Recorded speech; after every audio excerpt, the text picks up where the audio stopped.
There's a machine spinning in the ocean off the coast of Massachusetts right now. It is taller than any building in Boston, 814 feet from the waterline to the tip of the blade. Each blade is longer than the football field at Gillette Stadium. One rotation powers a home for a day, and there are 62 of them standing out there in the Atlantic Ocean. We talk a lot about solar on this show, and, well, honestly, we should. It is the most democratic energy source ever invented. You bolt it onto your roof, you float it on a reservoir, you string it over a parking lot. A homeowner in Western Maine and a utility in Nevada, they buy the same exact technology. I love it. But solar, it has a sibling. It has a big, loud, absolutely enormous sibling. And while everyone's been arguing about rooftop panels, well, wind has quietly become one of the largest sources of electricity on the planet Earth. Last year, the world crossed 1.3 terawatts of installed wind. That is about 12% of all the electricity humanity uses, and it's pulled out of the sky for free forever. Today, we walk through where this came from, where it's exploding, and the genuinely insane story of how the United States government just paid a French oil company almost $1 billion to not build clean energy off of our coast. And then I'm going to tell you why the people who build out the rest of this, the largest construction project in human history, how they're going to be remembered the way we remember the people who built the Hoover Dam. That should be you. So let's go.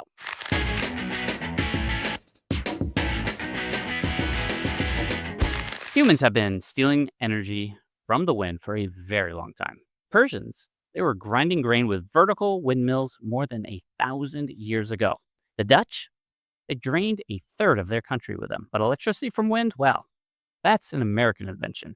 In 1888, a guy named Charles Brush wired up a giant wooden turbine in his backyard in Cleveland, Ohio, and lit his own house with it. He charged a basement full of batteries, and it ran for 20 years. But then we found cheap oil and coal, and we almost forgot about it for a century. Wind came back during the energy crisis of the 1970s. California, they built the first real wind rush in the early 80s. It's crude by today's standards, but loud, small, and they were breaking down constantly. But the oldest operating wind turbine in America was installed in California in 1975, and some of those early machines, they are still spinning. Here's the thing to understand about wind technology. It didn't just improve. It has exploded in scale. The turbines Charles Brush and the California pioneers built were measured in kilowatts. The ones we're bolting into the ocean today are measured in megawatts. We are talking thousands of times bigger. That's the whole story of this industry. Bigger blades, taller towers, more power, cheaper. Every single year, the cost of onshore wind has dropped more than 70% in just a generation. So, where is the wind actually blowing in America? Well, follow the money and you end up in Texas. Texas has more than 40 gigawatts of installed wind. And let me put that in layman terms. That's enough to power roughly 10 million homes. If Texas were a country, it would be one of the top wind producers on Earth, sitting right up there with Germany and India. And this is the part that makes oil men in Houston choke on their coffee. In Texas, wind passed coal back in 2020. In the heart of oil country, the wind now generates more than a fifth of the state's electricity. Not because anyone in Austin loves their polar bears. It's because it's cheap, the land is flat, and it's empty. Texas built the transmission lines to move it. Oklahoma, it gets about 40% of its electricity from wind. Kansas, similar. Iowa, little Iowa, generates close to 60% of all of its electricity from wind. Think about that. There's a state in America heartland that is already more than half powered by air. Across the whole country, the U.S. now has about 160 gigawatts of wind, and it produces roughly 10.5% of all American electricity. A decade and a half ago, that number was a rounding error. This is what an energy transition actually looks like when it's already underway. In red states run by people who would never, ever call themselves environmentalists. California, where this all started, has slipped to about 6 gigawatts. It was early, the turbines were old, and the state bet bigger on solar. But the bones of the industry, they were built there. Now, okay, how about a big old slap awake with one country? And that country is China. The United States has about 160 gigawatts of wind. China has nearly 700. China has been the number one wind market on Earth for 15 years running. And here's the number that should generally keep American policymakers up at night. In a single year, China added about 120 gigawatts of new wind in 1 year. China installed almost as much wind as the entire United States has built in its entire history. And they're not stopping at wind.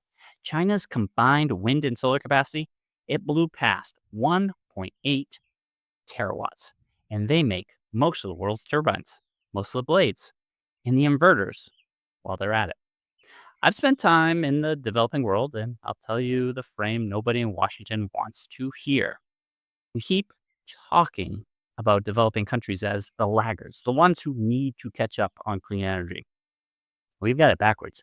China is building the future at a speed we cannot even comprehend. And the country that actually needs to transition, the one clinging to a 20th century energy system, that is the US. Keep that in your back pocket. We're going to come back to it. Everything I've described so far, we're talking about onshore wind, turbines on land, the real frontier, the place where the wind is the strongest, the steadiest, and closest to where people actually live. That's offshore, out at sea. And on offshore wind, Europe is a generation ahead of us. Not a few years, a full generation. Go to the North Sea. The wind out there is relentless, and the water is shallow for miles, which makes it perfect.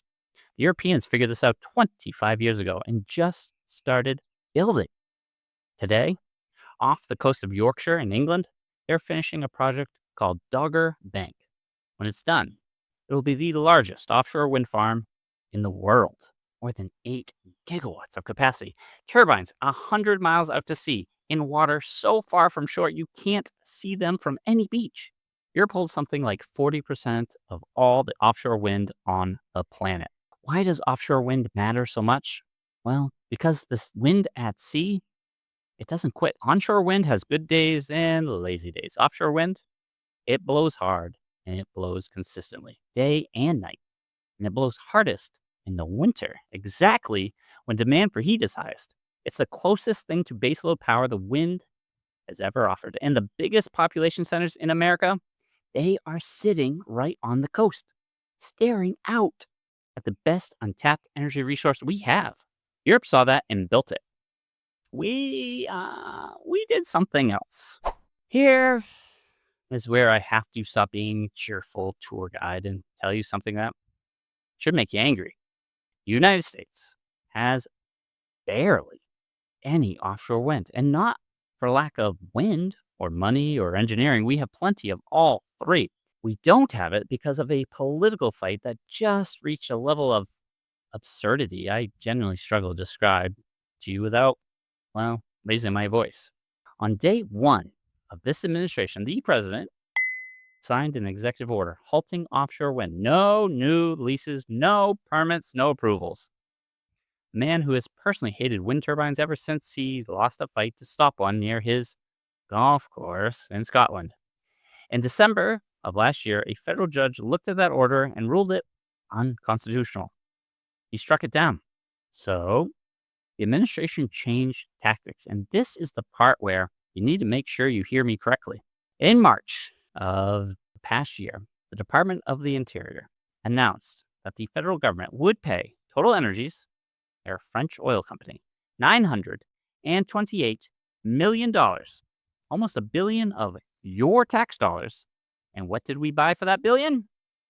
Not a damn thing. We paid them not to build, to hand back 2 leases off of New York and North Carolina and walk away from offshore wind farms that would have powered more than 1 million American homes. And it gets worse. The deal requires Total to take that money, our money, and reinvest it in oil and gas, including a liquefied natural gas export facility in Texas. So we are paying a foreign oil company to cancel American green power and to spend those proceeds on fossil fuels that we will ship overseas. The money came out of a fund meant for paying legal settlements, except there was no lawsuit. And this wasn't a one off. By spring, the running total across 3 killed projects was creeping towards $2 billion. 7 states, well, they've sued. A Senate investigation is open. I want you to sit with the sheer math of it. We are in the middle of a looming electricity shortage. We're talking data centers screaming for power, demand rising for the first time in 20 years, and the federal government spent $2 billion to make sure clean, cheap, permitted American power did not get built. Remember what I said about China? In the time we spent paying people not to build, China built 120 gigawatts. That's the cost of this. Not just the money, the years.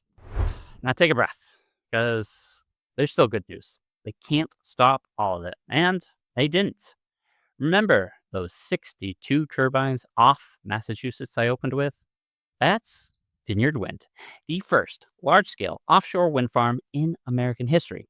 806 megawatts, enough to power 400,000 homes. Those turbines, they are GE machines, 13 megawatts each. Blades over 350 feet long. The tower standing roughly 2.5 times taller than the Statue of Liberty. The administration, they tried to freeze it. A court let it resume. And this spring, Vineyard Wind finished construction. It is done.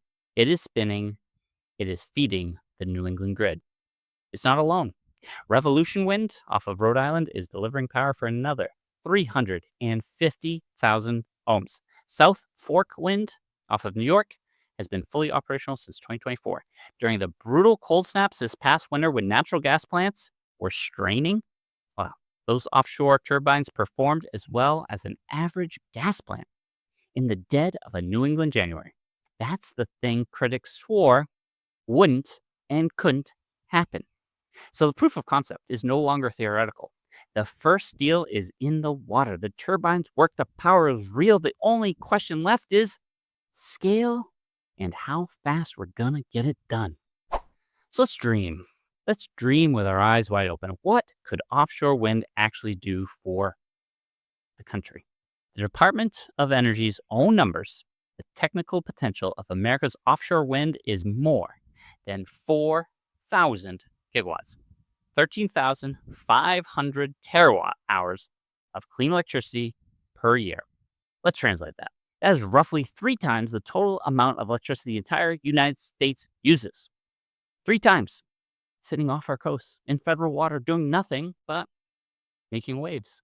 Nobody's saying we could capture all of it, but you don't need all of it. Capture a slice and you have transformed this country. Here's the engineering problem, and it's a beautiful one to solve. Every offshore wind farm right now runs its own cable to its own little patch of shore. That's like building a separate highway for every car. The smarter idea, and people have been drawing it up for 15 years, is an Atlantic backbone, a high voltage direct current transmission line running under the sea, parallel to the coast from New Jersey down to Virginia. Every wind farm would plug into it like ribs in a spine. The original proposal, partly backed by Google, was about 350 miles of underwater cable, 6 gigawatts of capacity, buried under the seafloor where no storm can touch. The DOE has since modeled a future Atlantic grid carrying 85 gigawatts of offshore wind by 2050. And now, put the whole picture together, because wind alone, it isn't the answer. Solar alone is not the answer. But watch how they fit together. Solar, it makes its power in the middle of the day. In the summer, wind, especially offshore wind, it blows hardest at night and in the winter. They cover each other's gaps. And in the middle, you put some storage, batteries that can catch the surplus and release it when both go quiet. Well, solar plus wind plus storage is not a science project. That is a complete, around-the-clock, 21st century power system. It can run a modern economy. The only thing missing is the will and the workers to build it. So this brings us back to you, dear listener. I want you to think about who built the last great American infrastructure. Somebody welded the steel in the Empire State Building, standing on a beam 1,000 feet up with a sandwich in their pocket. Somebody poured the concrete in the Hoover Dam in 120-degree heat and tamed the Colorado River. Somebody laid every mile of interstate highway system. We don't know most of their names, but they built the spine of the modern world, and for the rest of their lives, they could point to it and they could say, I made that. The build out we just described, continental scale solar, an offshore wind fleet, an undersea transmission backbone, storage on every corner of the grid. It is the single largest construction project in the history of our species. It is the Hoover Dam times 1,000, and it's hiring right now. And I'm not talking about one kind of job. Offshore wind, yeah, they need welders and electricians and crane operators and boat captains pulling union wages. It needs marine surveyors and geotechnical engineers. It needs project managers, supply chain analysts, permitting specialists, transmission engineers earning $150,000 a year, solving the exact backbone problem I just described. It needs people who have never touched a turbine, who know how to manage a budget, run a logistics chain, close a deal. The skills you're using right now to optimize a spreadsheet for a company you don't believe in, well, those skills, they transfer. This is the part nobody has told you when you took that corporate job. There is work out there that pays well and means something. Work you can point at. You can spend the next 30 years tweaking slide decks, or you can spend them helping build the machine that powers the century. One of those you get to brag about to your grandkids. And that should be you. I mean it. That should be you. So, here's what I want you to do. If any of this has landed, if you felt something when I said that should be you, I do free 30-minute industry analysis calls. You and me, and I'll map out the specific clean energy companies hiring in your city, the incentive programs in your state, the actual career path that matches the skills you already have. No generic advice. I'm talking your city, your background, your highest probability path in. It's completely free. Think of it as me paying it forward, because honestly, the faster we get sharp people like you into this industry, the faster we build this thing. The link, it's in the show notes. The wind, you can see it's already blowing. The only question is whether you are going to stand on the beach and watch or go help build what's going on out there. I'm James Vanzer. This has been the Solar Punk Pro podcast. Let's go build something amazing.